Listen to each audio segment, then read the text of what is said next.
on va étudier un certain nombre de thèmes qui apparaissent au début de la paracha, et pour ça, il faudra nous référer au dernier verset de la paracha précédente. Mais avant cela, je voudrais, au début, étudier une des questions qui se trouve dans le corps de la paracha, parce que je crains qu'après on n'aurait pas le temps d'y arriver. Alors vous allez prendre le texte, non pas tout au début de la paracha, mais je vais vous dire à quel chapitre. Je vais le prendre au chapitre 6, verset 13. Chapitre 6, verset 13. Je vais vous expliquer brièvement de quoi il s'agit dans cette première étude. Vous remarquerez dans l'étude de la Torah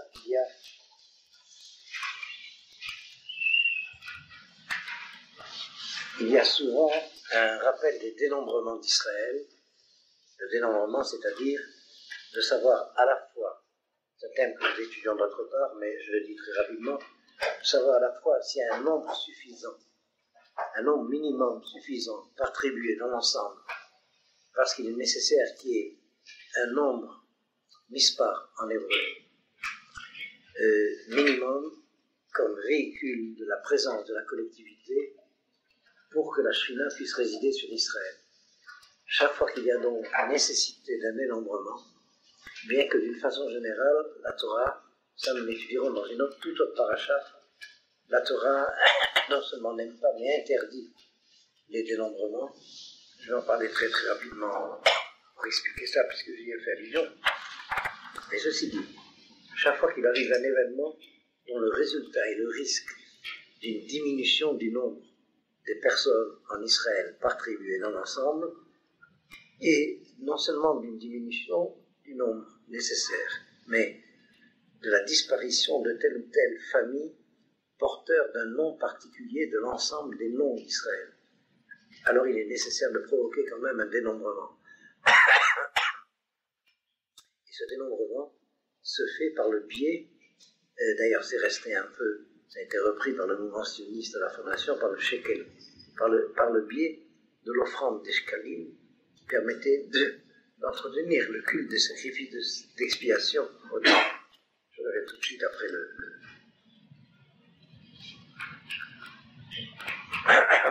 Parce que la Torah considère que le fait de dénombrer au niveau de la quantité un groupe humain, ça consiste à prendre le risque d'évacuer la dignité de la personne humaine individuelle.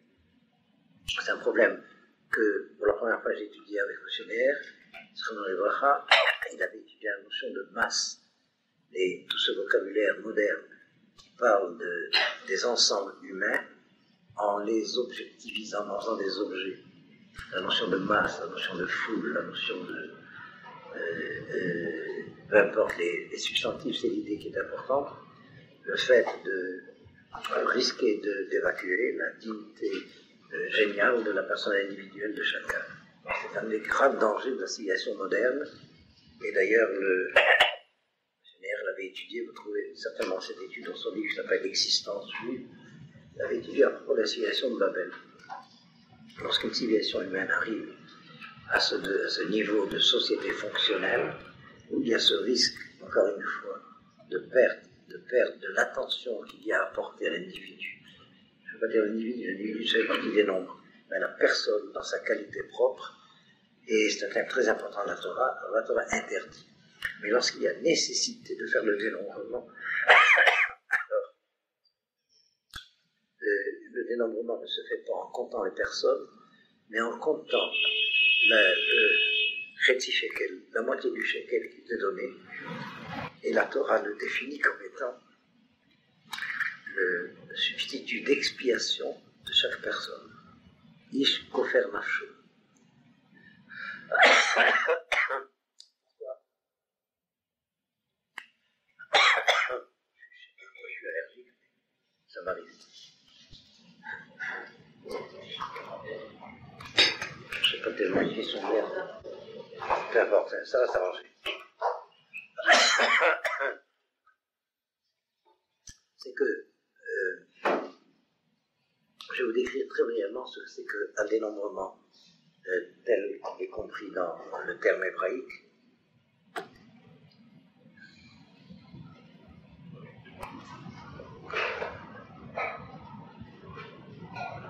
Mettez ça sur une chaise et que les gens se servent.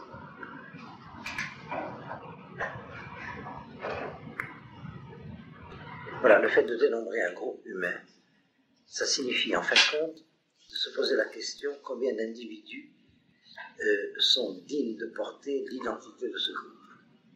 Or, comme nous sommes en cours d'histoire, chaque individu entre dans l'histoire de sa propre destinée comme un parmi les autres. Et puis nous avons tout le temps de la vie pour mériter le nom qui nous a été donné. Par conséquent, regardez le livre, ne me regardez pas moi. Et par conséquent, lorsque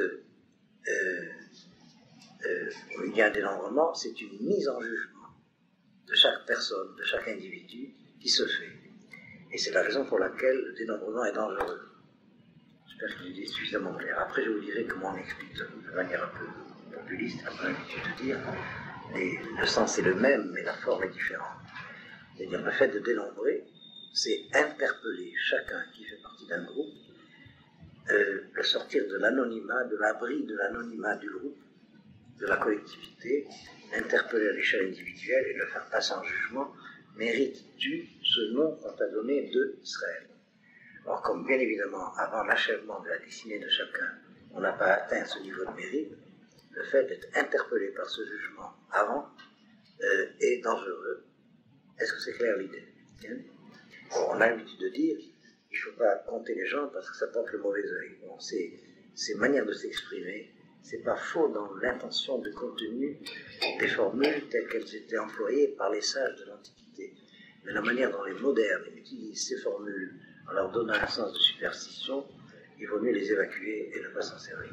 Je n'ai pas le temps de vous expliquer en quoi même une formule comme le mauvais œil, Rainara en hébreu, correspond à une réalité.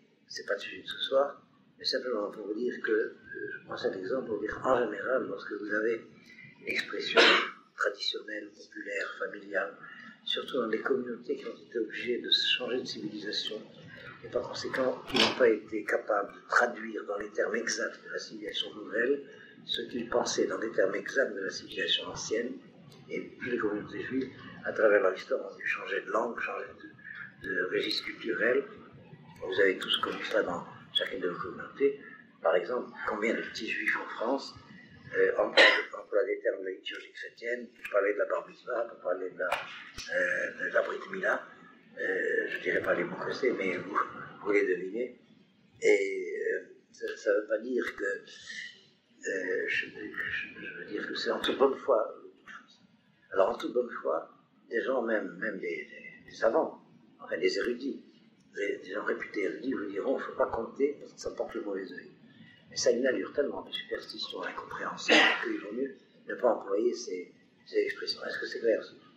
Ça ne veut pas dire que c'est pas vrai, mais il faudrait une heure pour vous expliquer, enfin au moins 5 minutes, et c'est dommage. Et alors, simplement retenez cela, c'est que la Torah, elle, indique ce thème de façon bien plus précise. Le dénombrement, c'est le fait de faire passer en jugement les individus que l'on dénombre. Est-ce qu'ils équivaut déjà au mérite que signifie le nom qu'on est censé leur attribuer? Est-ce que c'est clair l'idée? Okay. Bon, alors ici nous avons un dénombrement, mais il y a une caractéristique, c'est qu'il s'arrête en plein milieu.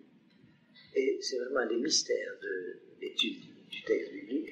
Je vous avoue que j'ai souvent pris le temps de chercher des sources qui indiqueraient une explication, mais j'en ai pas trouvé. Ça ne veut pas dire que ça n'existe pas. Si un jour quelqu'un trouve une source qui explique la question que je vais poser, il m'enverrait un télégramme. Mais entre-temps, je vais vous proposer une manière de comprendre. Alors je vous indique, ça fait partie de la méthode d'étude, quand je ne vous cite pas de source, enfin quand je ne cite pas de source, c'est qu'il y en a une. Mais quand je vous dis que j'ai pas de source, ne mélangez pas avec ce que je vous enseigne quand il y a des sources. Je sais pas si c'est clair ce que je dis. Vous avez compris ce que je vous dis? Je sais très bien que vous allez oublier, et vous allez faire comme s'il y a une source, mais en tout cas, c'est pas moi qui vous l'aurais donné. Alors vous allez prendre au chapitre 6, à partir du verset 13. Voilà, l'allergie est passée. Vaïdaber Hachem el Moshe vel Aaron, c'est pendant les premières révélations que Dieu donne à Moïse et à Aaron, au moment où ils sont chargés d'aller trouver en Égypte et le Pharaon et ses serviteurs et les Hébreux pour leur annoncer que le temps est arrivé de mettre fin à l'exil d'Égypte.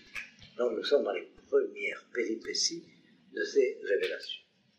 Alors, Vaïdaber Hachem el Moshe vel Aaron, et Hachem a parlé à Moïse et à Aaron, Vaïtzavem el Bene Israël vel Paro, et il les a recommandés, ordonnés, par rapport à Israël et au pharaon roi d'Égypte, Benjamin Israël, et aussi de Bene Israël, Bene Israël.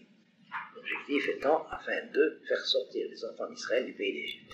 Vous voyez, ce verset est important d'autre part, premièrement par le fait qu'il va nous indiquer qu'il va y avoir deux obstacles à cette mission de Moïse et Aaron de mettre fin à l'exil d'Égypte. Le premier obstacle, regardez, l'ordre du verset vient des Hébreux eux-mêmes, des Bnei Israël eux-mêmes. Moïse est prescrit par Moïse et Aaron, est prescrit par Dieu des efforts qu'il faut faire pour arriver à convaincre les Hébreux de sortir d'Égypte. Retenez bien ça. Comme nous sommes, comme je vous dis souvent, familiers à l'histoire, une fois qu'elle s'est passée, alors on a l'habitude d'imputer le mérite de la sortie d'Égypte à l'initiative des Hébreux eux-mêmes de mettre fin à l'histoire de l'exil d'Égypte. Il y a toujours une élite qui est une avant-garde, et elle a existé, mais l'immense majorité de la nation des Hébreux en Égypte a résisté au message de Moïse et d'Aaron. C'est la raison pour laquelle il y a eu tellement de difficultés pour cette sortie d'Égypte. Le Midrash compare la fin d'un exil à l'accouchement. Et le Midrash explique qu'il y a trois manières de l'accouchement. Il y a l'accouchement sans douleur, il y a l'accouchement avec douleur, et il y a la césarienne. La césarienne, c'est l'intervention du César, c'est-à-dire du Hitler du temps. C'est clair ce que je dis. Effectivement, à chaque fin d'exil, on s'aperçoit que c'est un accouchement, cette sortie d'exil. Le peuple d'Israël sort de la civilisation humaine de ce temps-là à la manière dont un enfant qui va naître sort de la matrice maternelle. Mais la plupart du temps, cette matrice est la matrice d'une marâtre. Alors, c'est la raison pour laquelle ça ne va pas. Ça se passe dans les difficultés. Et seulement, ce qu'il faut comprendre, là, je reprends une formule que vous avez peut-être utilisée déjà une fois, c'est que la plupart du temps, cette matrice devient marâtre parce que l'enfant ne veut pas naître. Alors ce qui se passe, c'est que l'enfant qui ne veut pas naître empoisonne la mère, qui empoisonne l'enfant, qui empoisonne la mère. Ça s'appelle les grandes crises d'antisémitisme à la fin des périodes d'exil. Pourquoi? Mais le verset nous l'explique. Parce qu'il y a deux obstacles. D'abord, l'enfant ne veut pas naître. Et ensuite, la mère ne veut pas le laisser naître. Et puis c'est les deux choses à la fois. Et ça retentit naturellement. Je vous demande encore une fois de ne pas étudier sur mon visage, étudier sur votre livre. Est-ce que c'est clair ce que je dis là? Sinon, je vais arrêter ces cours. Et alors, ceux pour qui je parle savent pour qui je parle. Je ne parle pas pour tout le monde, d'ailleurs. Et n'importe quel rabbin vous dira la même chose. Alors, ceci dit, je reviens au sujet. Il y a une interaction dans cette espèce d'obstacle de l'événement. Mais regardez bien ce qui se passe dans le verset, c'est que l'ordre de la difficulté, ça vient d'abord des Bnei Israël et ensuite du pharaon. Ça vous éclairera un peu mieux, d'une part, le récit que la Torah nous donne à propos des événements de la sortie d'Égypte, et d'autre part, ce qui s'est passé de notre temps à la fin de l'exil de ces 2000 ans quand nous sortons avec l'État d'Israël, et en relation évidemment avec tous les événements de persécution qui ont commencé il y a une centaine d'années, et le retentissement qu'il y a dans la réciprocité de la responsabilité entre le peuple juif et ses persécuteurs, les persécuteurs et le peuple juif, et cette énorme chose qui s'est passée et qu'on appelle la Shoah, mais qui n'a été que le point culminant d'un processus qui commence il y a à peu près 150 ans en Europe. Bien. Et alors, voilà donc ce que ce verset va introduire, ce dénombrement dont je vous parle, et je vais poser la question immédiatement tout à l'heure. Et les Raché Betawotam, voici les chefs des maisons paternelles des enfants d'Israël dont on vient de parler, les Otzi Bnei Israël Mérit Israël, et les Raché Betawotam. Alors je vous lis tout le texte jusqu'au moment où la question va se poser à nous. Ben et Réhouven, les descendants de Réhouven, Bechor Israël, premier-né d'Israël, Hanoch ou Falou, Hezron et Charmi, ce sont les noms des grandes familles, et les Mishpachot Réhouven, ce sont les familles de Réhouven. Umne Shimon, Yemuel ve Yamin, Ohad ve Yachin, ve Zohar, ve Shaoul, ben Akanaani, j'explique pas les détails, et les Mishpachot Shimon, ce sont les familles de Shimon. Vele Shemot Beni Lévi, et voici les noms des fils de Lévi, les Toledotam, selon leur engendrement, selon leurs engendrements, c'est un pluriel. Et vous voyez que la formule a changé. Dès qu'on arrive à la tribu de Lévi, la formule est beaucoup plus précise.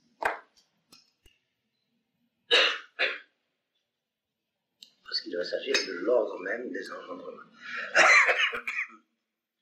Alors, Gereshon, Ukhat, Urari, Ushnecha et Lévi, et les années de vie de Lévi, et le chef de la tribu de Lévi, il s'appelait Lévi, Sheva Ushoshim Umeashana, 137 ans. Bene Gereshon, Livni, Veshimei, Nemishpechotam. Je signale ce nom de Livni. Il y a eu de notre temps qui a été un des grands maîtres d'Israël de la génération, qui était un des élèves du Rav Kook. C'est un Français qui s'est converti au judaïsme et que vous connaissez certainement, qui s'appelait Abraham Livni. Il a commencé au Maroc et il s'appelait Leblanc. Alors, quand il a cherché à traduire son nom, il a pris Livni. Veshimi et Mishmotam selon leur famille. Ouvne Kehat, descendant de Kehat, Amram, c'est le père de Moïse de Aaron. Amram, Yitzhak, Vechevron, Uziel, Ushne Chaye Kehat, et les années de vie de Kehat, Shalosh, Ushloshim, Machana, 133 ans. Ouvne Merari, les enfants de Merari, Machli, Mushi, et les Mishpechot, à Lévi, les Toledotam, voici les familles de la tribu de Lévi, selon leurs engendrements. Vaïka Amram, et Amram prit, suivez bien, et Yochevet Dolato, Yochevet sa tante, Loleisha, pour lui pour femme, Vateleto, elle lui enfanta, et Aaron Bet Moshe, Aaron et Moïse. Vous voyez que Aaron est cité avant Moïse parce qu'Aaron était l'aîné de Moïse. Vous savez ça. Vous noterez qu'il n'y a pas allusion à Myriam. Ça va faire partie de la question qu'on va se poser tout à l'heure. Ushnecha Abraham, et les années de vie de Abraham, Sheva Ushoshim Bachana, 137 ans.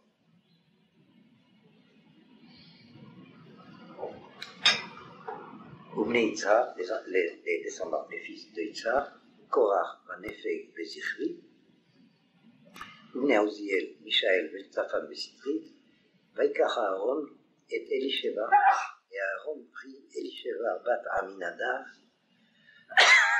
fille de Aminadav, je suis vraiment désolé de ce divers.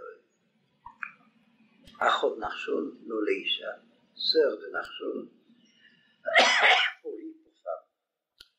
Petite parenthèse très rapide, la Torah tient à mettre en évidence le nom de Elisheva, qui est la femme de Aaron, mais par ce biais, elle cite son frère Narshon, Ben Aminadav, parce qu'il va jouer un rôle très important à la sortie d'Égypte. Lorsqu'on arrive au dernier obstacle qui se place contre, en obstacle, si vous voulez, de la sortie d'Égypte, c'est le moment du passage de la mer Rouge. Peut-être vous aurez l'occasion de l'étudier à la page de Vaïshlach. Eh bien, les Hébreux se trouvent dans une impasse totale. Devant, il y a la mer. Derrière, il y a l'armée égyptienne qui se lance à leur poursuite. Et au niveau des lois de la nature, le salut est impossible d'envisager un salut quelconque. Moïse entreprend de prier, et Dieu dit à Moïse, ne prie pas. C'est pas le temps de la prière, je paraphrase en servant des sons des commentaires. Daver et Laram, Bissa, parlent aux enfants d'Israël et qu'ils avancent. Je vous ai expliqué ce que le Midrash enseigne à propos de cette scène qui est très importante. Voilà. Le Midrash va dire qu'il y a eu 4 parties qui se sont apparues dans le peuple d'Israël. Ça ressemble énormément aux 4 parties permanentes à travers lesquelles la société juive se divise chaque fois qu'il y a des moments où il faut prendre une grande décision pour la survie d'Israël. C'est un peu ce qui se passe actuellement dans la société israélienne, mais je ne vais pas trop entrer dans les détails. Les uns proposent de se préparer à la guerre, les autres proposent de se préparer à la prière, les autres sont découragés et veulent retourner en Égypte, et les troisièmes, je ne sais plus, ils se rappellent. les quatrièmes, je dis 1 la prière, 2 la guerre, 3 ah oui, et les quatrièmes sont prêts au suicide, à se jeter dans la mer pour se suicider. Et puis, ça s'étudie dans le texte. Vous verrez quand vous arriverez à la paracha de Vaïshlach, Dieu s'adresse à Moïse pour dire, parce que Moïse voulait se mettre à la tête de ceux qui demandaient qu'on en prie, et Dieu s'adresse à Moïse pour dire, c'est pas le temps de la prière, parle au peuple et qu'il avance. Une petite explication sur ce midrash qui est très important. Les 4 attitudes, je ne dirais pas qu'elles sont légitimes, mais elles sont, si vous voulez, objectivement naturelles. Chaque fois qu'il y a une confrontation d'une société en tant que collectivité avec un destin de survie, on s'aperçoit qu'il y a ces 4 types de réactions. Or, le problème, c'est qu'il y a division, chacun choisissant une stratégie indépendamment de l'autre.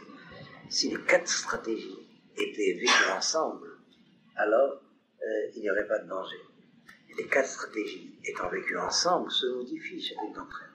C'est quand elles sont séparées l'une de l'autre qu'elles deviennent nocives et inefficaces.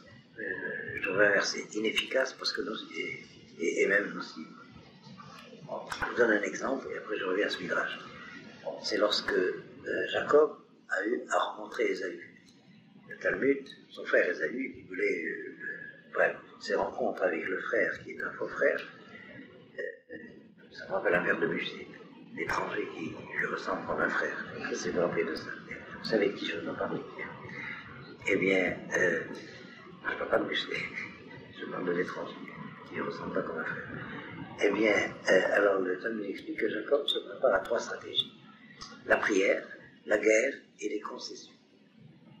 Et alors, c'est exactement ce que nous sommes en train de vivre. Une partie du peuple préfère prier et se taire. Une autre partie préfère se préparer à la guerre. Et une 3e partie sont prêts aux concessions jusqu'à la concession perpétuelle. Mais le défaut de chacune de ces 3 stratégies, c'est quand elles sont isolées. Si c'est les 3 à la fois, elles sont efficaces. Pour Jacob, ça a été efficace parce que Jacob était lui seul capable de ces 3 stratégies à la fois. Je sais pas si c'est clair. Alors rassurez-vous, ceux qui connaissent bien la société israélienne savent qu'il y a le courant central, celui qui ne fait pas de bruit dans les médias, qui lui est capable de toutes les stratégies à la fois. Et les médias ne parlent que des courants isolés, marginaux, qui chacun d'entre eux ne représente qu'une des dimensions de la réaction du peuple d'Israël. Depuis la sortie d'Égypte, c'est le même problème. Et alors, à ce moment-là, Dieu dit à Israël, Dieu dit à Moïse, je ne peux pas intervenir, donc c'est pas la peine de me prier, parce que, ici je vous une parenthèse, parce que il n'y a pas un surplus de mérite pour Israël vis-à-vis de ses ennemis. C'est moi qui interprète, hein, c'est pas les mots exacts du Midrash. Pourquoi? Le Midrash dit ceci. Au moment où Dieu s'apprête à intervenir pour sauver Israël de l'armée égyptienne, et d'ailleurs chaque fois que je parle de ça m'arrive avec des chrétiens, je leur dis que nos ancêtres avaient beaucoup de chance. Ils n'avaient que l'armée égyptienne derrière eux. Tandis que pour nous, les a tous ensemble. Et alors, la mer, c'est la mer, mais les armées sont multipliées par 7. Et alors, quoi qu'il en soit, l'ange tutélaire de l'Égypte intervient et dit pourquoi Dieu est complaisant vis-à-vis d'Israël, le peuple élu. C'est le thème du peuple élu, entre guillemets, c'est pas un thème traditionnel, mais je vous signale en passant, mais j'utilise le vocabulaire de la civilisation extérieure. Cette expression, le peuple élu, vous ne la trouvez jamais dans les textes traditionnels juifs. Je ne vais pas prendre du temps pour l'expliquer, mais ça vous fera un sujet de réflexion jusqu'à ce qu'on en rencontre un jour dans l'étude. Je voudrais simplement vous citer une expression d'un de mes amis, d'un de vos amis d'ailleurs, qui est André Chouari, qui a dit un jour, ce soi-disant peuple élu, la plupart du temps, il est en ballottage.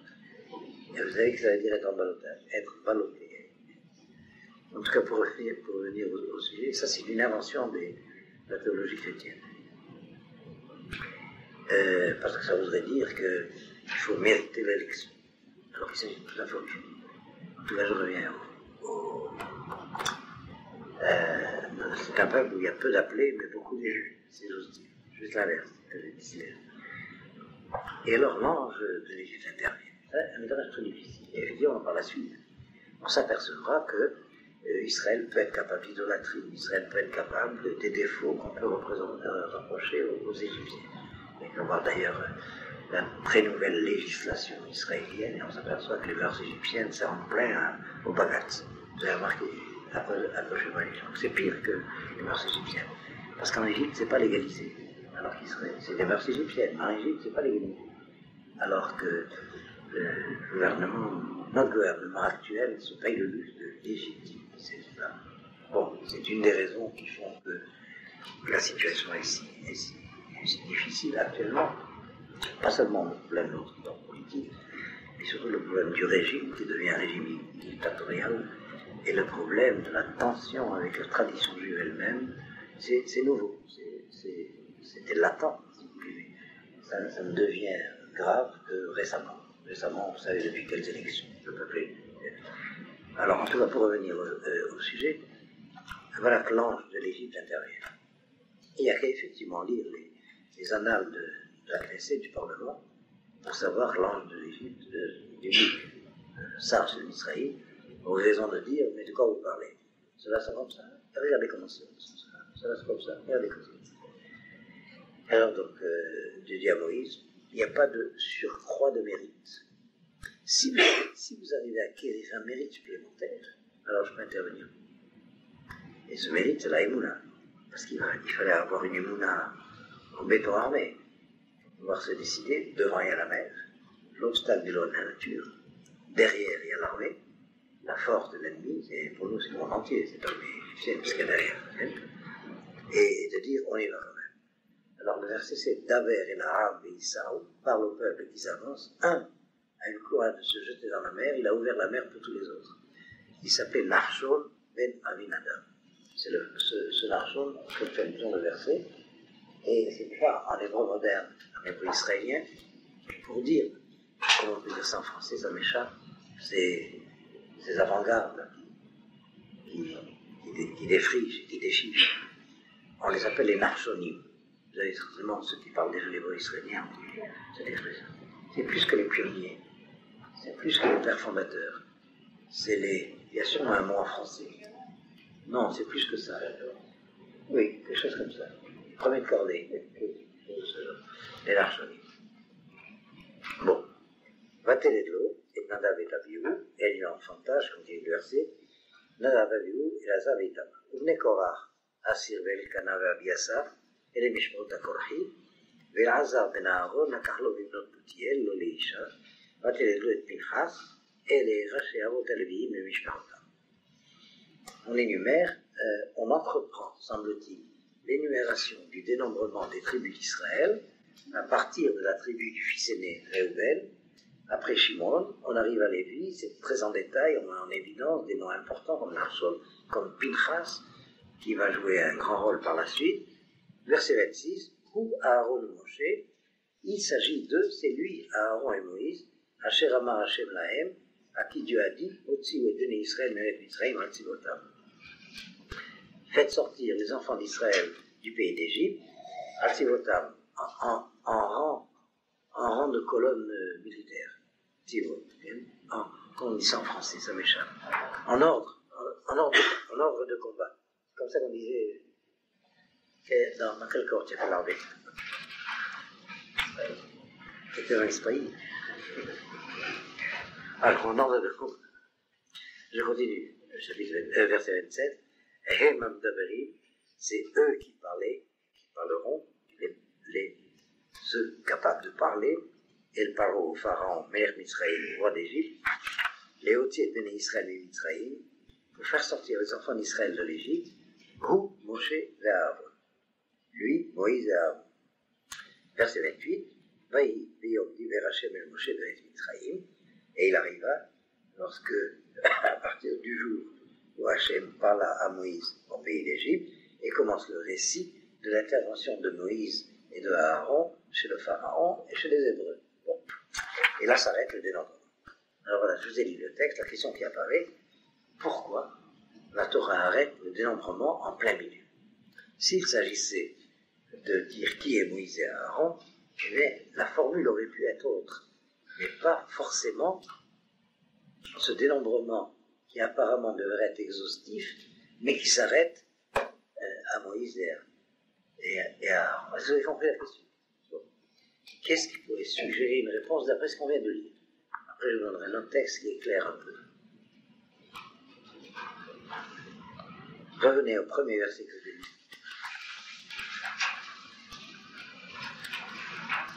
Qui est le verset 13.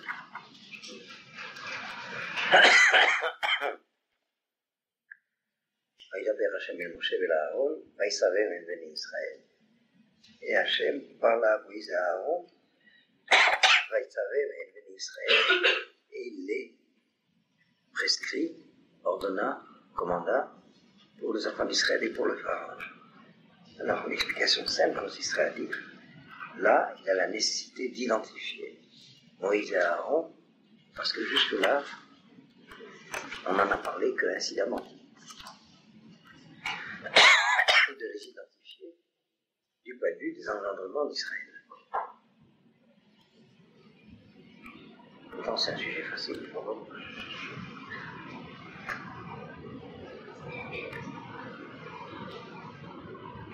Qui peut suggérer une idée? Vous avez bien suivi le texte et la question. C'est simple comme problématique. Oui, mais alors pourquoi il commence? Vous pouvez expliquer qui sont Moïse et Aaron sans insérer cela dans un dénombrement. On peut peut-être imaginer une hypothèse que quand le dénombrement s'arrête à Moshe et Aaron, en lisant ce qui précède, on voit tous les avec leurs enfants. Et là, on peut peut-être évoquer l'hypothèse que si le dénombrement s'arrête là, c'est parce que les enfants de Moshe n'étaient pas à la hauteur du tel. Non. Je comprends ce que vous voulez dire. C'est vrai, mais c'est indiqué d'autre part, dans tout un contexte. Ça ne se réfère pas à ce contexte-là. Parce que, non, je vais vous dire pourquoi. Parce que ici, vous avez dû remarquer à 2 reprises, il s'agit d'identifier Moïse et Aaron. Okay. Oui, mais pourquoi s'arrêter là? Je veux dire, essayez de comprendre la logique de la question. Sinon, on arrive. Et en général, laissez-moi parler. Et en général, pour bien comprendre la réponse à une question, il faut comprendre la question. Si la question est bien formulée, la réponse est dans la question. Vous savez qu'il y a 2 types de questions. Il y a des questions d'ignorance, alors on demande, je n'ai pas compris qu'est-ce que c'est. Il y a des questions d'objection. Alors les questions d'objection doivent être toujours selon le Inyan, selon le sujet qui est parlé. Et les réponses qu'on m'avait données sont exactes pour elles-mêmes. C'est-à-dire c'est des connaissances qu'on a d'autre part, mais ça ne se rattache pas au Inyan, ça ne se rattache pas au sujet. Il faut comprendre la cohérence de la logique de la question elle-même. Bien, je vais simplifier la question. S'il s'agissait de nous identifier Moïse et Aaron, eh bien, il était possible d'avoir une forme de texte beaucoup plus simple, identifiant Moïse et Aaron, mais pas ce que nous avons dans cette problématique, qui commence à entreprendre les dénombrements systématiquement depuis Réhouven, mais qui s'arrête à Moïse et Aaron. On pourrait dire qu'on a cité tous les personnages importants pour la sortie d'Égypte, et on s'est arrêté là, mais non, dans le reste des tribus d'Israël, il y a d'autres personnages tout aussi importants. Et ceux-là sont en danger. Comment? Ceux-là sont plus en danger. Mais quel rapport avec ma question? Mais quel rapport avec ma question? Oui, vous sortez encore de la cohérence de la question. Bon, alors j'arrête là. Parce que sinon, on va perdre du temps pour rien. Ça veut dire que tout à l'heure, je dénombrais ces sujets, et que peut-être que Moïse et Aaron n'étaient pas encore en mesure d'être jugés. Mais pas du tout. C'est tout le contraire. Vous voyez, vous réfléchissez par association d'idées. Il faut réfléchir en cohérence de logique. Je sais très bien que nous sommes dans un temps culturel où l'éducation fait l'impasse sur l'enseignement de la logique. Je dis ça souvent. Moi, je fais partie d'un temps où on enseignait la rhétorique, qui est la science de la logique. On enseignait de la sophistique, la logique formelle. Tout ça, ça n'est plus dans les programmes des lycées ou des universités, sauf pour des érudits très spécialisés, et ça manque. Vous voyez, vous mettez en relation des notions qui n'ont aucun rapport avec la question posée. Alors, j'arrête là, parce que sinon on va perdre une heure pour rien. Simplement, je vous demande de réfléchir à cela, en vous indiquant un autre texte que vous suivrez dans la page la semaine prochaine, peut-être, si Pierre Simpson, qui fera le cours à ma place la semaine prochaine, parce que je suis obligé de partir à un congrès, choisis cela, mais prenez le chapitre 12 dans la page de vous.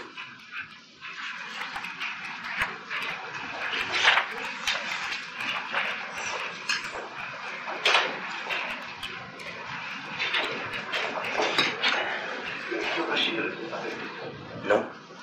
Cherchez tous les commentateurs, moi j'ai pas trouvé. Alors, prenez dans la paracha de Go, nous avons une C'est ça? Mais c'est pas les générations avant. Et pourtant j'ai pris suffisamment de temps pour définir la question. En tout cas, ceux qui ont compris, on va pas prendre trop de temps pour ça. Alors vous allez prendre les premiers versets du chapitre 12. Alors dès que vous avez la référence, je vous lis. Je remarque de plus en plus d'ailleurs et c'est une imprudence de ma part de poser des questions, parce que si on avait le temps, bon, ça vaudrait la peine, mais comme vous réalisez par association d'idées, je crois que c'est ça le problème. Ce qui manque, c'est les articulations logiques. Au fond, ce qui vous manque, c'est d'avoir fait du Talmud. Parce qu'on fait des années de Talmud, alors on sait raisonner. Mais quand on ne sait pas raisonner, il y a que les tambours qui résonnent, hein, ça fait du bruit. Alors, prenez le chapitre. Oui. Prenez le chapitre 12. Non, mais je vous conseille très sincèrement d'étudier un peu de Talmud, vous verrez qu'est-ce que ça veut dire raisonner. Qu'est-ce que ça veut dire étudier de façon cohérente. Au moment, ici, on fait du Midrash, c'est pas le Talmud. Mais quand même, on ne peut pas étudier s'il n'y a pas une mise guérée. Est-ce que vous avez fait du latin dans vos études? Qui a fait du latin? En tout cas, ceux qui ont fait du latin comprennent de quoi je parle. Est-ce que c'est clair? Ceux qui ont fait du grec comprennent quel est le danger. Le grec, c'est une langue poétique, alors que le latin, c'est une langue d'une cohérence rationnelle absolue, c'est une langue de comptable, c'est une langue de romain. Et alors, si vous n'avez pas le temps de faire du Talmud, faites du latin au moins. Vous rigolez? Ça manque. Les Français qui n'ont pas fait de latin, ils ne comprennent pas le français. Bien, alors, que j'arrive à mon chapitre. C'est bien le chapitre 12. Oui. Voilà. Alors, vous prenez le premier verset. Je vais vous donner une autre indication, retenez-la bien, et réfléchissez par vous-même. Si quelqu'un trouve une réponse, je vous promets qu'on la formulera en hébreu, on l'éditera.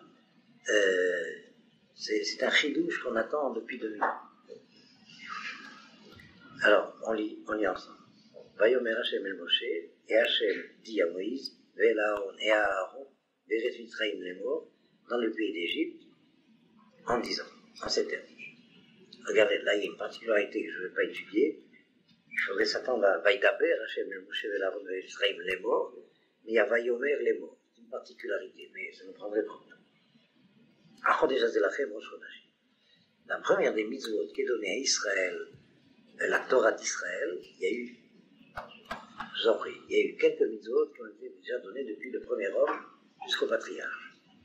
Mais ces mitzvot ne prennent force de loi, même les mitzvot donnés au patriarche ne prennent force de loi comme obligation, comme commandement pour Israël qu'à partir de la révélation du Sinaï. Mais la première des mitzvot données à la sortie d'Égypte, donc qui fait partie de la Torah de Moshe, c'est ce verset-là qui institue l'ordre nouveau du calendrier à partir de la sortie d'Égypte. J'explique très rapidement, c'est pas le sujet vraiment. Nous avons une première période, ça j'y reviendrai là-dessus tout à l'heure, une première période dans l'histoire d'Israël, qui est la période des pères, depuis Abraham jusqu'à Moïse. C'est la période des Havot. Les trois Havot, c'est Abraham, Isaac et Jacob, mais cette période des Havot d'Israël, dans l'être père d'Israël, je disais ce que c'est, va jusqu'à la sortie d'Égypte. C'est à partir de la sortie d'Égypte qu'Israël, c'est les Béné Israël. Les fils d'Israël, ils se constituent en collectivité de la descendance des Havot. Retenez bien cela, parce que c'est une donnée qui a pratiquement disparu de l'étude, je ne sais pas pourquoi. Sans cette clé-là, on ne peut pas comprendre beaucoup de choses dans la Torah. Lorsque Dieu s'adresse au Havot, il ne s'adresse pas dans la dimension du commandement, de l'obligation à réaliser une mitzvah.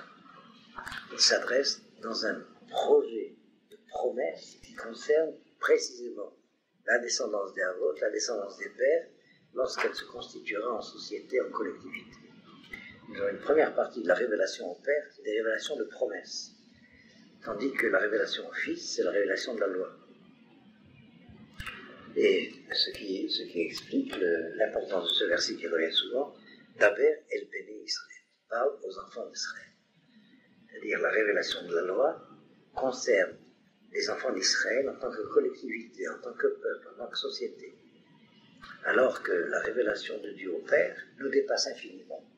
L'être Père, l'identité Père nous dépasse infiniment. C'est l'identité des patriarches. Et Dieu se révèle à eux dans une toute autre dimension.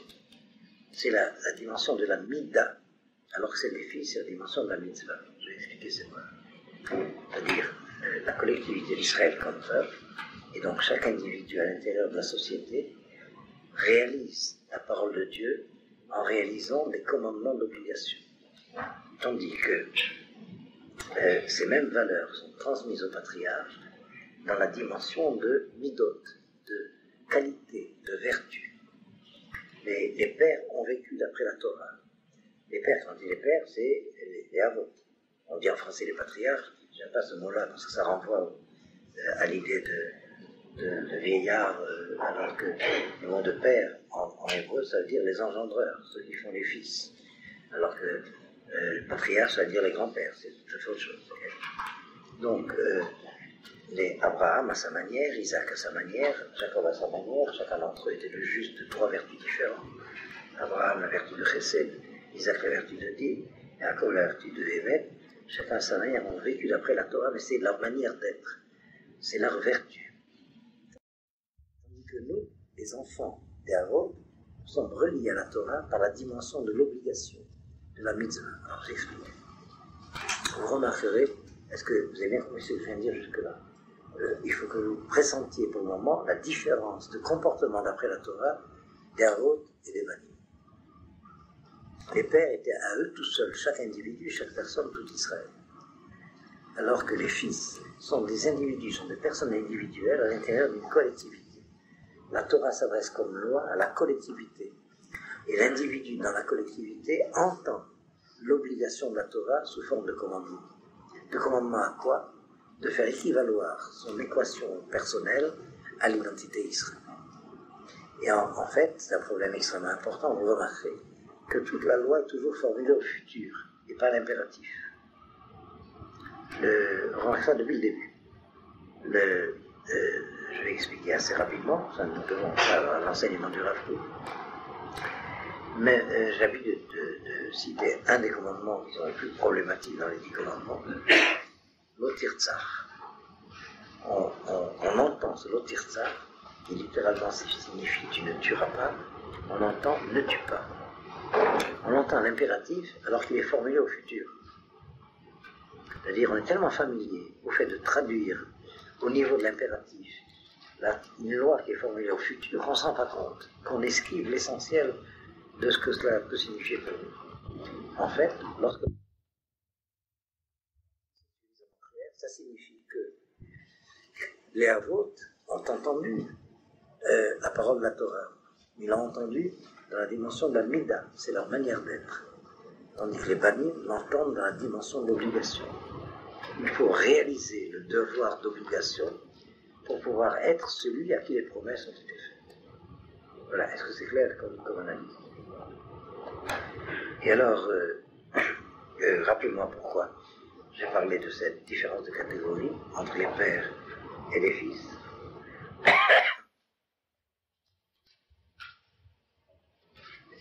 Sur quel verset? Mais non, vous êtes déjà sur un tout autre verset. Sur quel verset nous sommes maintenant? Mais j'ai bien fait poser la question. On est au chapitre 12, on n'est pas au chapitre 6. Alors reprenez le verset du chapitre 12. Vayomer Hashem el Moshe, Et Dieu dit à Moïse, Vela Aaron, Be'et Mitzrayim, les mots, et à Aaron au pays d'Égypte en disant, et là apparaît la première mitzvah. Or, cette première mitzvah concerne la structure du calendrier. À partir de la sortie d'Égypte, la Torah rappelle que le temps d'Israël est mesuré aux phases de la lune, mais à partir de la sortie d'Égypte, le premier mois de l'année est le mois de Nissan où a lieu la sortie d'Égypte. Alors qu'au temps des pères, au temps des Harot, le premier mois de l'année, c'était Tishri, c'est-à-dire le premier du 7e mois, devenu le 7e mois à la sortie d'Égypte, le premier de Tishri. Ça dit vous paraître, encore une fois, on est tellement familier qu'on oublie de s'étonner. Nous avons 2 commencements d'année, d'ailleurs on en a 4, mais je parle de ces 2-là.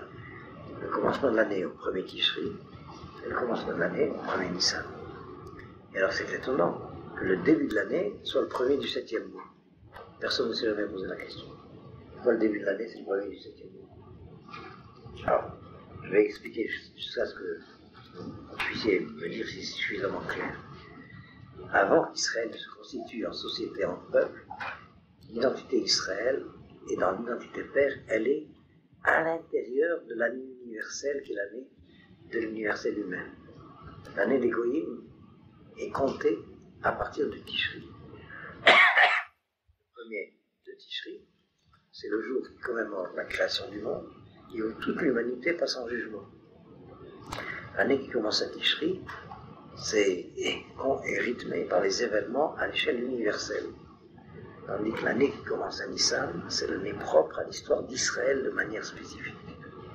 Par conséquent, avant la sortie d'Égypte, l'histoire d'Israël à l'indice père est intérieure à l'histoire de la civilisation humaine du temps. Est-ce que c'est clair? C'est-à-dire, pendant les 6 générations des pères, on avait le compte de l'année, par le premier Tishri, c'était l'année de la civilisation de Babel, d'où sortait la famille d'Abraham.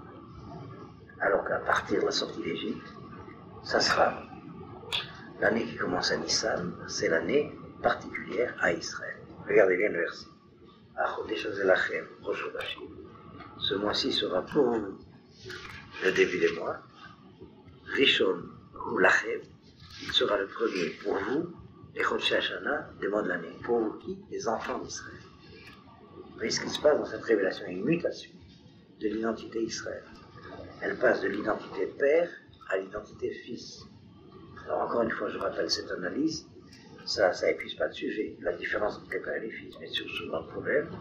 L'identité père, eh bien, c'est l'identité où la Torah est vécue dans la manière d'être des Hébreux, c'est leur manière d'être.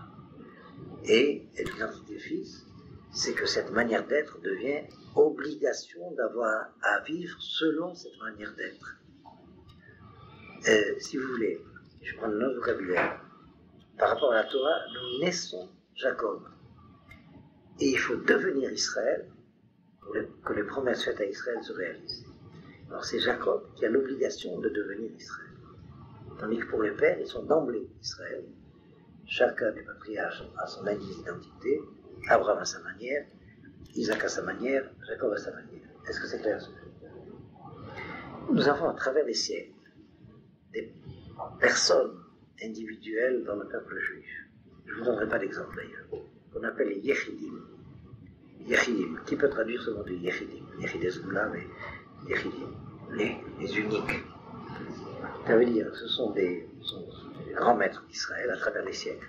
Il y en a dans la génération contemporaine d'ailleurs, qui à eux tout seuls peuvent être tout Israël. On les appelle les Yechidim. Ils sont uniques à être comme ça. Et le Rav Kook définit cela dans son vocabulaire. Nous avons des neshamot individuels. Chacun participe à l'identité d'une âme qui est une des manières d'être Israël. Tandis qu'il y a des personnes, c'est très rare, mais il y en a à chaque génération, qui ont une neshama klalite. Ils participent à une âme collective d'Israël. Ce sont les maîtres qu'il faut suivre. Il y a des maîtres à tous les niveaux. Mais les maîtres qui décident quelle est la Torah pour chaque temps, c'est ces maîtres qui ont la participation à une neshama kollet, qu'on appelle les Yechidim. Eux-mêmes ne se connaissent pas. C'est a posteriori qu'on sait c'était eux. Et en général, les contemporains sont en plein désarroi.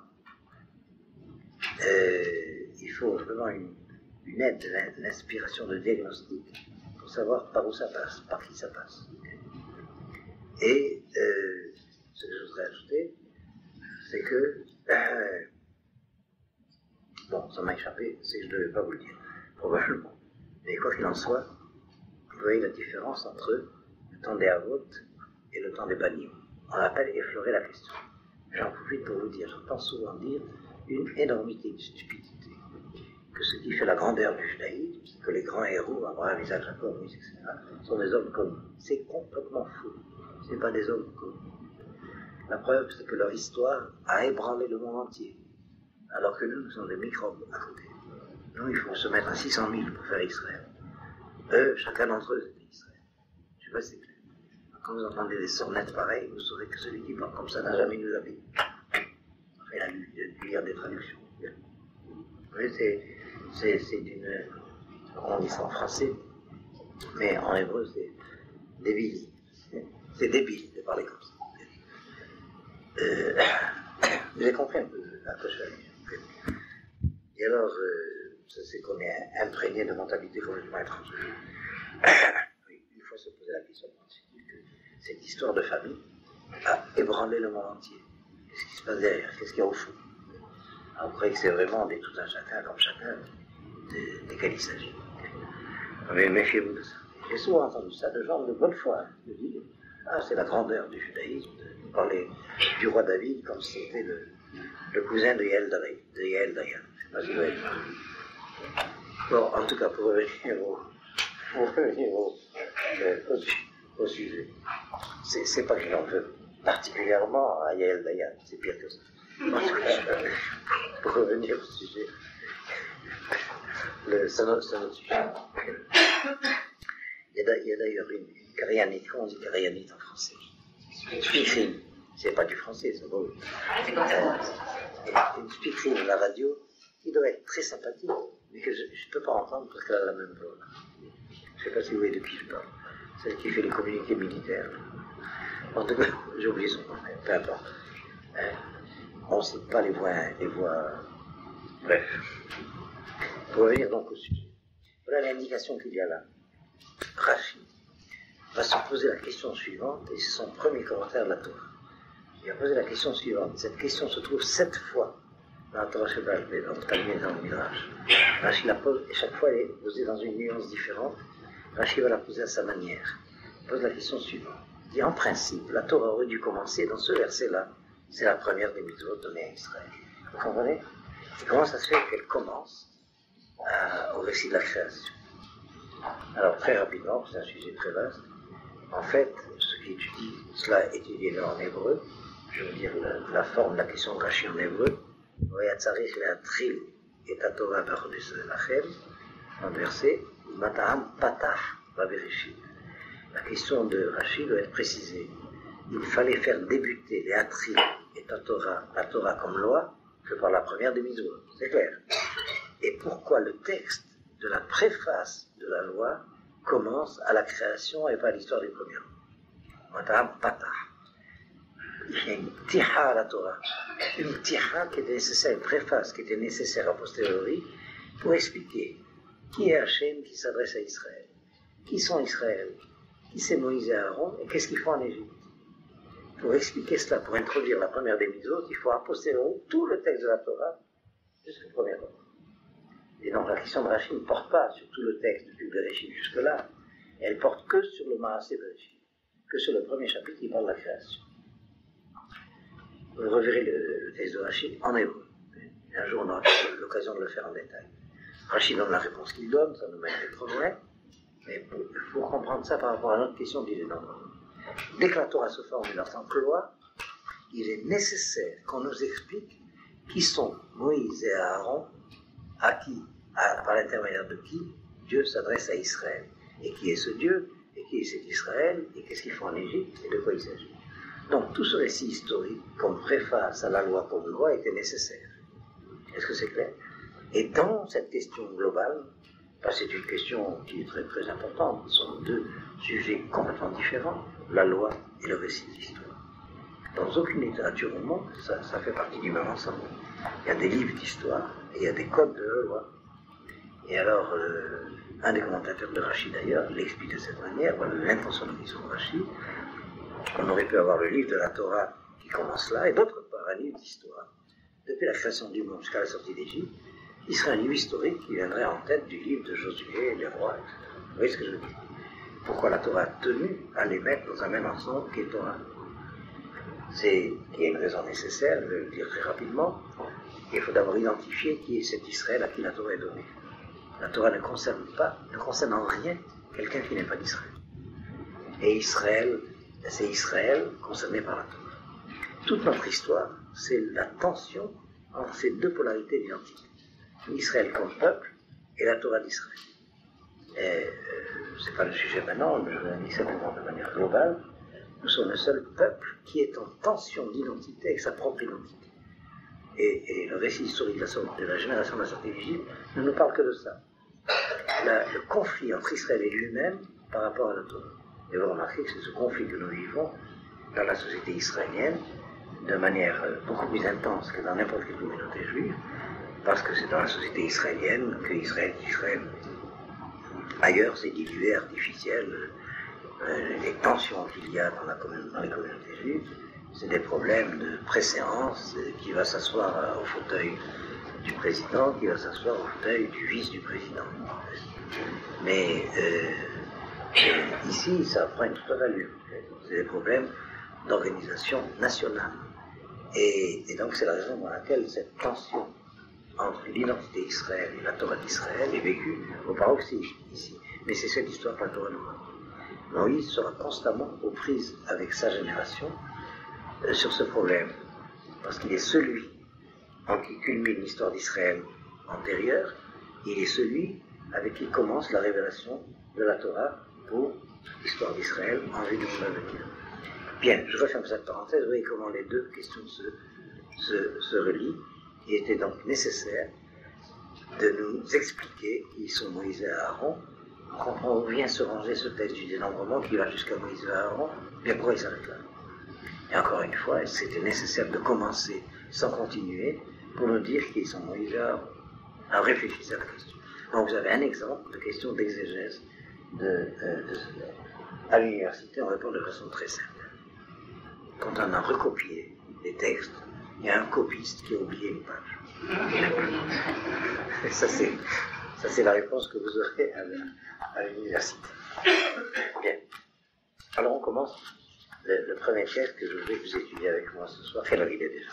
Vous avez une imprudence de... On n'a plus le temps? Vous avez une imprudence de faire les introductions. Ben, c'est la raison pour laquelle j'ai commencé par cet exemple, sinon on ne serait jamais arrivé. Alors, quoi qu'il en soit, vous allez garder les feuilles et étudier avec vous. C'est le premier texte du Midrash.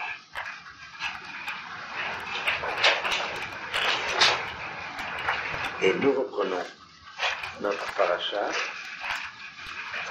à partir du verset 2 du chapitre 6.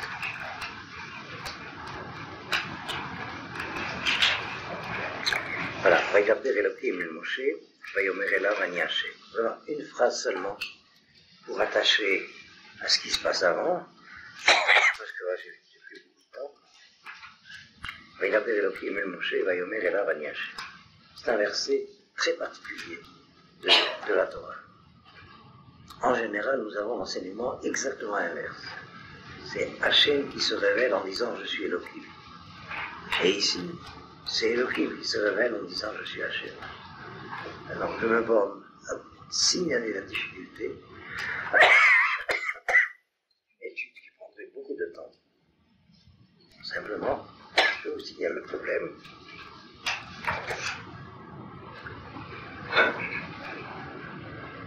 Et en vous donnant très brièvement une explication concernant ce qui se passe avant, juste avant. Alors, juste avant, c'est après le récit des 7 premiers plaies, on s'aperçoit que la persécution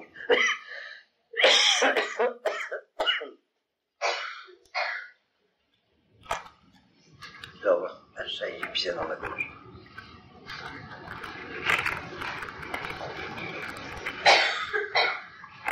On s'aperçoit s'aperçoit que la persécution des Égyptiens contre les Hébreux s'intensifie. Vous verrez vous-même le texte. Alors Dieu, Moïse s'adresse à Dieu en demandant qu'est-ce qui se passe. Tu m'as envoyé pour sauver ce peuple, mais depuis que je viens pour parler en ton nom, il souffre de plus en plus. Vous verrez les versets. Est-ce que c'est clair, c'est évident? Et alors Dieu lui répond. Il lui répond, eh bien voilà, je vais les sauver, et voilà le programme du salut. Il ne semble pas qu'il y ait la réponse à la question de Moïse. Pourquoi ce peuple souffre tant depuis que je suis venu leur annoncer ça? Elle nous donne deux réponses. La première, c'est que on sait que la sortie d'Égypte s'est passée avant le temps prévu et connu de ceux qui avaient la tradition prophétique du temps d'Abraham, qui avait annoncé que cet exil durait 400 ans. Or, en réalité, il n'a duré vraiment que 210 ans. Donc ici, il y a un problème très important, une contestation contre Moïse, c'est pas le temps.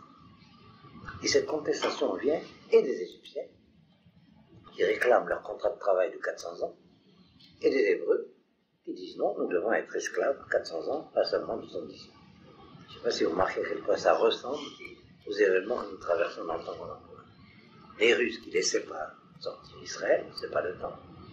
Et les Juifs qui ne veulent pas sortir, c'est pas le temps. Je n'identifie pas, il suffit de voir simplement les situations. Ben, c'est déjà arrivé. Donc il faut que j'explique ça très rapidement. En fait, vous avez la réponse dans la Gada de Pessah.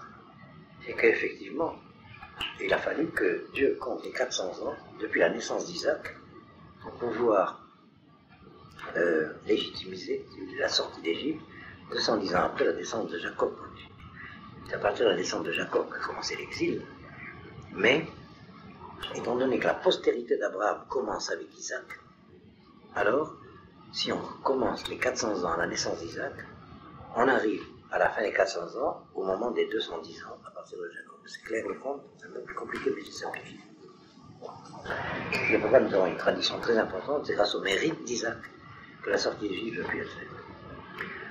C'est d'une façon générale au mérite des patriarches qui ont accepté le statut d'étranger chez eux pour économiser le temps d'exil de leur descendance si l'exil doit arriver. Vous retrouvez l'histoire d'Abraham, d'Isaac et de Jacob, et le texte est chaque fois très clair. Je n'ai pas le temps de vous donner tous les versets, mais vous les retrouvez vous-même. Le texte indique que et Abraham, et Isaac, et Jacob ont vécu la vie d'étrangers chez eux, et que ça a économisé un temps d'exil de leur descendance. Le grand mérite des pères. Mais en particulier Isaac, parce que c'est le seul patriarche qui n'a jamais quitté Eretz Israël. Abraham est né à Babel, et il est mort en Eretz Israël. Jacob est né en Eretz Israël, il est mort en Égypte. Mais Isaac est né et mort en Eretz Israël, n'a jamais quitté Eretz Israël. Notre lien avec Eretz Israël est beaucoup plus fort à travers Isaac qu'à travers Abraham et Jacob. Les Juifs qui se rattachent à Abraham et Jacob sont toujours d'une certaine manière aussi des Juifs d'exil. Alors que les Juifs qui se rattachent à Isaac, c'est les Israéliens essentiels. Je ne sais pas si vous comprenez ce que je veux dire. Vous pourriez étudier ça pendant 2 heures, enfin, c'est une perspective à laquelle je vous demande de réfléchir. Effectivement, c'est très frappant de voir cela. Abraham hésite entre l'exil et Israël. Jacob hésite entre Israël et l'exil. Pour Isaac, pas de question. Isaac est un des 3 patriarches qui est le moins connu, mais qui est le plus important. Je verrai très très brièvement la différence entre Isaac et les autres patriarches. Vous devinerez les thèmes d'identité qu'il y a derrière. Isaac est le seul qui n'a pas changé de nom. Abraham a changé de nom, Jacob a changé de nom. Isaac est le seul qui avait une seule femme. Et Isaac était le seul qui avait un seul pays.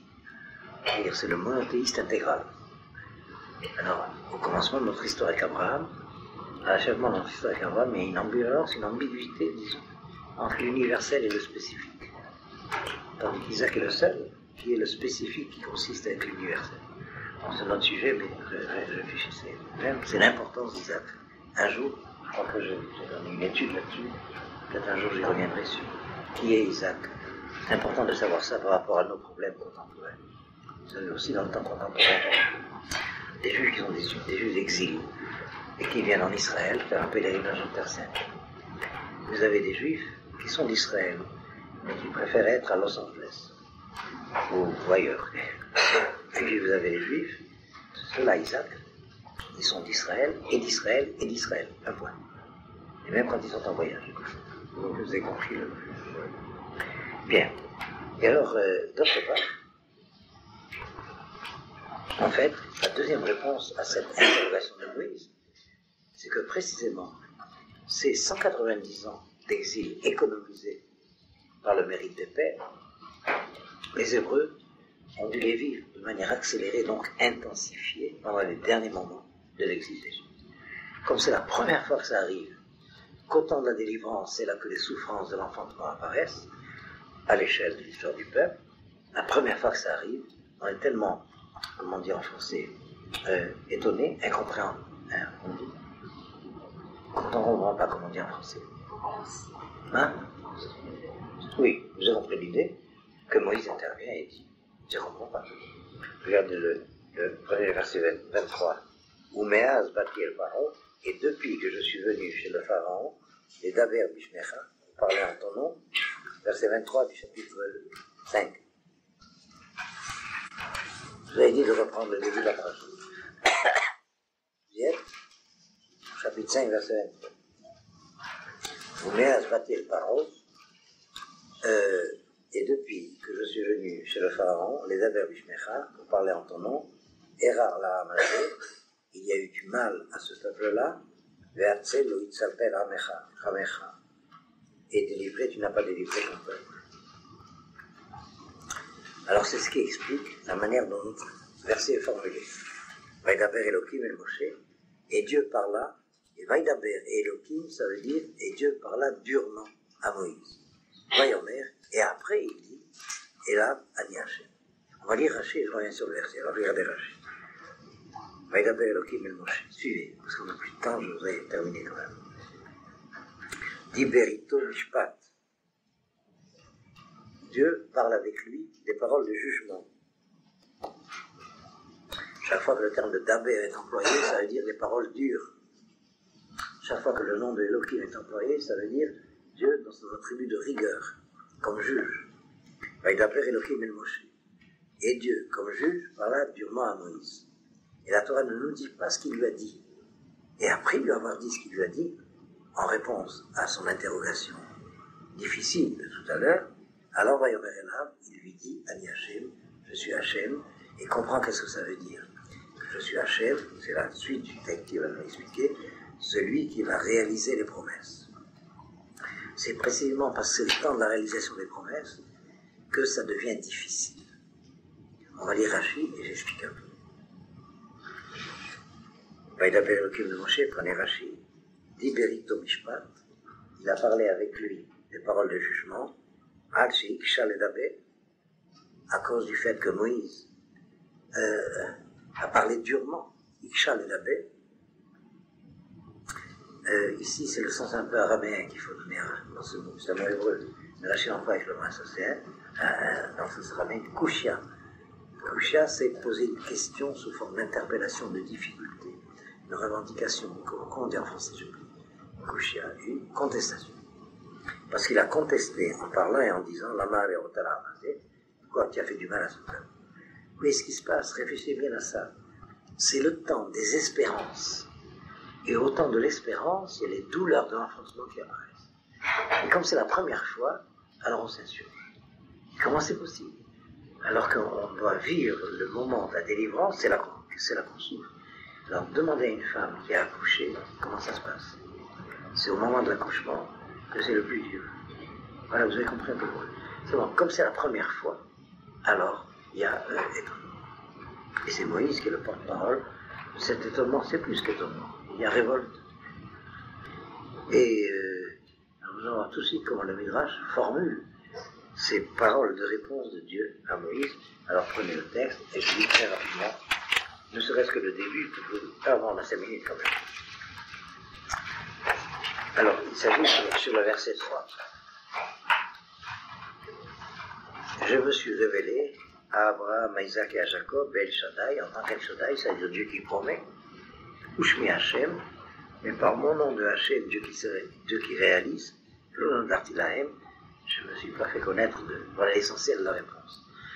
J'aurais voulu avoir au moins une demi-heure sur ce deuxième verset, mais on a plus de temps. Prenez au moins l'essentiel. Voilà ce qu'il fallait que Moïse découvre. Le temps des pères, c'est le temps de la promesse. Alors au temps des pères, on peut avoir une foi absolue sans aucune gêne.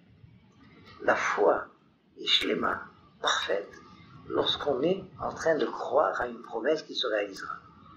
L'année prochaine à Jérusalem. L'année prochaine, c'est avec une foi parfaite. À Jérusalem, c'est la fin du juge qui commence. Je ne sais pas si vous comprenez. Par conséquent, ceux qui ont la foi des pères ont une foi parfaite. Est-ce que c'est clair? C'est quand on est dans le temps des fils que ça commence à devenir problématique. Parce que là, il faut réaliser. Est-ce que c'est clair la différence? Et c'est ça qui sépare les juifs entre eux. Il y a les juifs qui préfèrent être des juifs de la promesse, alors qu'il y a déjà des juifs de la réalisation. Et c'est les juifs de la réalisation qui sont les juifs de la difficulté. Les juifs de la promesse, eh bien, c'est l'aisance de la foi parfaite. Surtout qu'ils ne viennent pas, mais l'année prochaine. Okay? Enfin, qu'ils viennent, mais l'année prochaine. Ça veut dire surtout qu'ils ne viennent pas.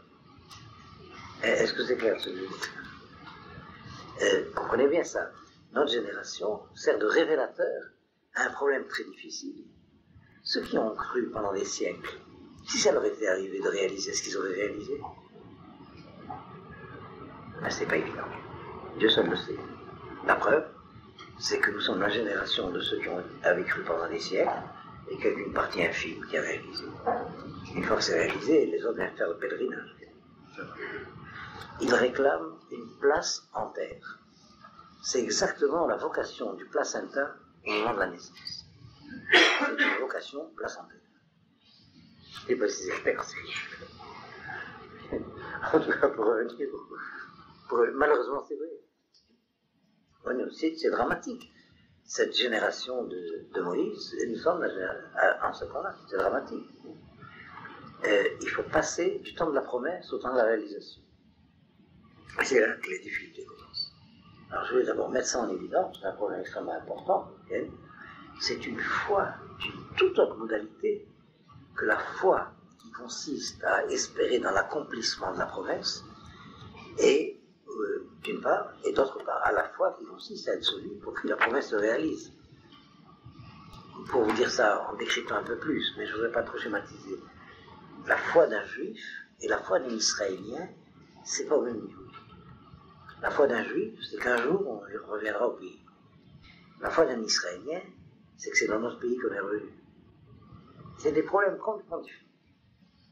C'est une tonalité spirituelle radicalement différente. C'est la raison pour laquelle les Israéliens et les Juifs ont de moins en moins de langage commun. Surtout quand ils sont religieux, en tant qu'Israéliens ou en tant que Juifs. Vous avez remarqué ça.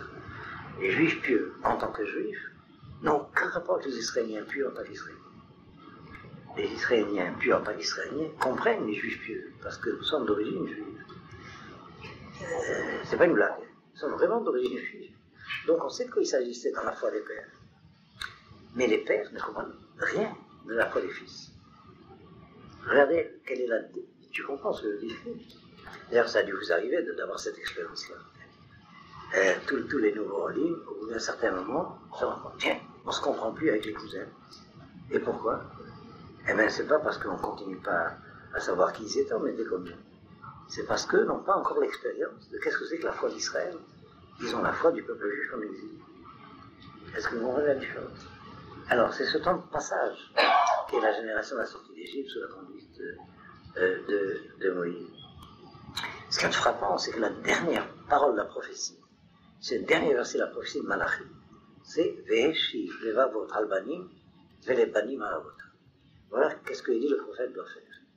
Il doit ramener le cœur des pères à leurs enfants et le cœur des enfants à leurs pères. Regardez l'ordre. C'est d'abord les pères qui doivent faire tchouva. Alors après, les fils font tchouva vis-à-vis des pères. Est-ce que c'est clair? Vous avez compris l'ordre. Ce n'est que quand... Ça y est, c'est clair? Ce n'est que quand les juifs de la diaspora feront tchouva vis-à-vis d'Israël que les juifs d'Israël les reconnaîtront comme leur père. Et seulement voilà, ce qui gêne, c'est que regardez le tragique de cette histoire. Les Juifs de diaspora considèrent que c'est ici la terre des ancêtres, alors que c'est eux nos ancêtres.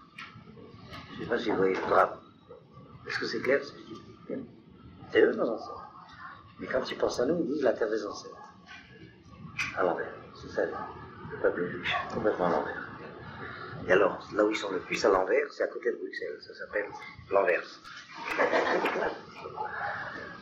Vous avez jamais visité les quartiers juifs d'Anvers?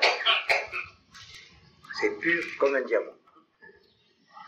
En tout cas, pour revenir au sujet, voilà quel est le problème. Lorsque Dieu dit à Moïse, on va voir comment le Midrash le formule. Je peux prendre 5 minutes. Si vous n'êtes pas trop pressé d'aller au restaurant, on finit quand même cette page. Voilà ce que Dieu dit en disant, je me suis révélé à Abraham, Isaac et à Jacob en tant que Dieu tout-puissant, ça veut dire qu'il promet. Et mon nom Hachem, en tant que Dieu qui réalise, l'honneur d'Artilaïm, je ne me suis pas fait connaître à ce niveau-là. Regardez bien Rachid comment Rachid fait ça. Alors les Midrash. Alors là, voilà ce que Dieu a dit à Moïse. Haval al de'adin velo mishtakesim. Dommage pour ceux qui ne sont plus là et qu'on ne trouve plus parmi nous. Plusieurs fois, je me suis révélé à Abraham, Isaac et Jacob en tant que Dieu tout-puissant, c'est-à-dire Dieu qui peut promettre et qui promet. Vélo d'Artilaïm qui bien Hachem. Et je leur ai fait connaître à eux que mon nom est Hachem, celui qui réalise. Keshem Shamartilecha, comme je me suis fait connaître à toi et tu n'as pas compris. C'est moi qui ajoute ça. Vélo Achamilotai, on n'ont pas douté de moi. Amartil à Abraham, j'ai dit à Abraham, lève-toi et marche dans le pays, en long et en large, qu'il est Chaïtinena, car c'est à toi que je le donne. Or, c'est Abraham à qui Dieu a dit, tout ce pays c'est à toi, marche. Okay? Bikesh toujours Sarah, il a voulu enterrer Sarah, Velo Matza Hachekana Benamim. Il n'a trouvé une tombe que s'il l'a achetée à prix d'or. Velo Yehe Achamedotai, il n'a pas douté de moi. Regardez la première gentille d'Abraham, il entend une promesse énorme, ce pays c'est à toi. Et puis dans la réalité, qu'est-ce qui se passe? Une tombe, il ne veut pas avoir. Remarquez ce qui se passe. Okay? Je ne vais pas entrer dans les détails, vous mettez point sur les i, mais nous vivons cela. Nous vivons exactement cela. Amartil et Israël, j'ai dit à Isaac, Gour Baretzazo, séjourne dans ce pays, Ve'eima, et je serai avec toi. Vabaricheka, et je te bénirai. Il est Chaouzan Acha et Ken Kol Aratzot Hael, car c'est à toi, à ta postérité, que je te donnerai toutes ces terres. Il a voulu boire de l'eau, Velo Massa. Il n'a pas trouvé. Et là, voilà ce que dit le verset, Vayaribu Roa et Gera, et les bergers de Gera ont querellé les bergers de Yitzhak, les morts la nous Amaïm en disant l'eau nous appartient. Vous avez remarqué que c'est le conflit qu'on a avec les Arabes, à qui appartient l'eau? À qui appartient la tombe? Ça se passe à Hebron. À qui appartient l'eau? Ça se passe, vous savez où? Vous voyez que c'est le mineur. Amartil et Yaakov. Et j'ai dit à Jacob, Arrête Asherata Shocher Alea, la terre sur laquelle tu dors, Lecha et Tenena, à toi je la donnerai à ta postérité. Bikesh Makom Lintot Aolo, il a cherché un endroit pour planter sa tente, Velo Matza, il n'a pas trouvé, ça se passe à Ephrat, Hachekana Bemakishita, jusqu'à ce qu'il a acheté par Meakishita. Velo Yera Hamidotai, et il n'a pas douté de moi. Velo Shealani, il ne m'a pas demandé, Mashmi, comment je m'appelle, Keshem Shaltaouti, comme toi tu m'as demandé. Veata Techilat Shiluchati, chez Lichuti, à Martali. Et toi, dès le début où je t'ai envoyé, tu m'as dit Mashmi. Quel est mon nom? Vassouf en Nathalie. Et à la fin, tu m'as dit Umeaz Bati el Paro. Et depuis que je suis venu chez le Pharaon, Daber Vishmecha, pour parler en ton nom, et Arar la Hamazé, ce peuple a eu du mal. La Abzenéema, et c'est pour ça qu'il est dit dans la suite, Vega Makimoti et Beriti. Et c'est pourquoi je suis en train de réaliser mon alliance avec eux, avec les patriarches. Chez Nitana Lahem, qui est mon Shavanti Lahem, chez Tenahem et Taharet. C'est ce que je leur avais dit lorsque je leur avais promis de leur donner le pays. Mais là, ils n'ont pas douté, eux. Vegam, oui, ce qui se passe. C'est-à-dire, au niveau de la foi des pères, il n'y a aucun doute. C'est une foi totale. Ce pays est à nous, on l'habite ailleurs. Je ne sais pas si c'est clair ce que je dis. Alors, c'est sûr, tout le monde sait que ce pays est à nous. Mais on n'y est pas. Ça, c'est la foi des pères. Vous avez compris qu'ils sont des autres. Non, si on a, dans nos conversations, avec les Juifs, à l'indice père, Eh bien, il faut savoir de quoi il s'agit. C'est un temps où on continue de façon anachronique la vertu de la foi dans le temps de l'attente. Et alors, une attente qui continue à être attente au temps où la réalisation a commencé, c'est-à-dire ça a quitté la réalité. Il n'y a plus qu'une identité mystique, c'est-à-dire mythique. C'est malheureusement la chose grave qui est en train d'arriver. Le monde entier prend acte qu'au bout de 2000 ans, les promesses faites au peuple juif se réalisent, les difficultés sont ceux qui les réalisent. Et voilà qu'il y a toute une ancestralité du peuple juif qui continue à exister au niveau ghetto attendant le chalier l'Alia. Mais ils attendent puis ils descendent en montgolfière avec des ailes d'ange. C'est très grave. C'est vraiment très grave ce qui se passe. Alors, ce qui nous rassure, c'est que c'est déjà arrivé. Mais il faut savoir quelles sont les conséquences. Ceux qui n'ont pas voulu suivre Moïse sont restés en Égypte. Et c'est ça le grand drame. Voilà, alors je voulais dire deux choses pour conclure. On comprend pourquoi il y a un type de foi, c'est la foi des patriarches, qui est par nature foi parfaite, alors que la foi des descendants des patriarches, du temps de la réalisation des promesses, c'est celle-là qui est difficile. Et puis d'autre part, il y a ce danger d'être anachronique, c'est-à-dire de fonctionner au temps des fils comme il fallait fonctionner au temps des pères. Est-ce que c'est clair le problème?